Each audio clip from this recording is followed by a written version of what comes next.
This ranch that we live on is the Gilbert Angus Ranch, and it's been in existence since 1894.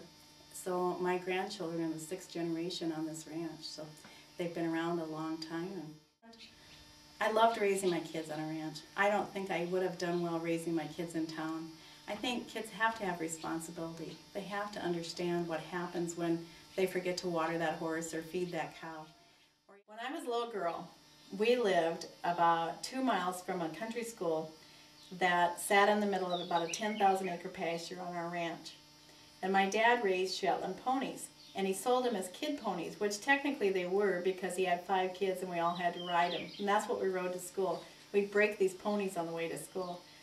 We had so many wrecks, so many broken lunch boxes, so many runaways. But I loved riding those Shetland ponies. We had a lot of fun with them.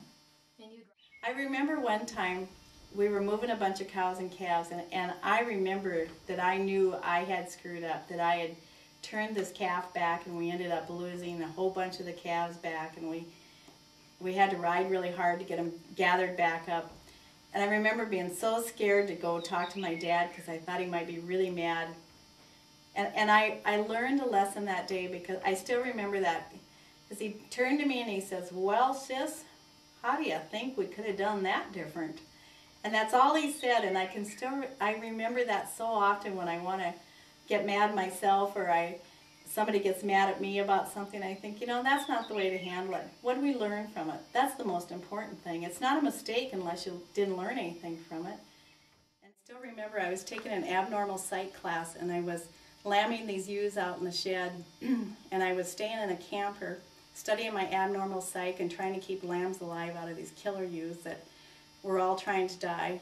And it actually fit very well together. I got an A in the class because you have to be abnormal to want to work with sheep.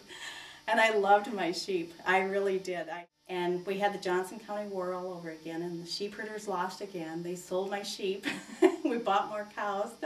To me, a cowgirl it's that ranch wife you see out there that's bringing those cows in and tagging calves and vaccinating calves in the Brandon pen, and then she races up to the house, and when the crew walks in the house, dinner's on the table. Now that's a cowgirl, you know.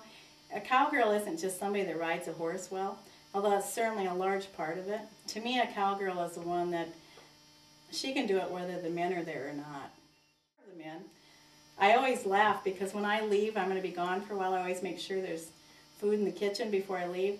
Nobody ever does that for me when they leave, so I always laugh because I always think, you know, we're considered the weaker sex, but I'm pretty sure we're not, because we have to be tough to survive.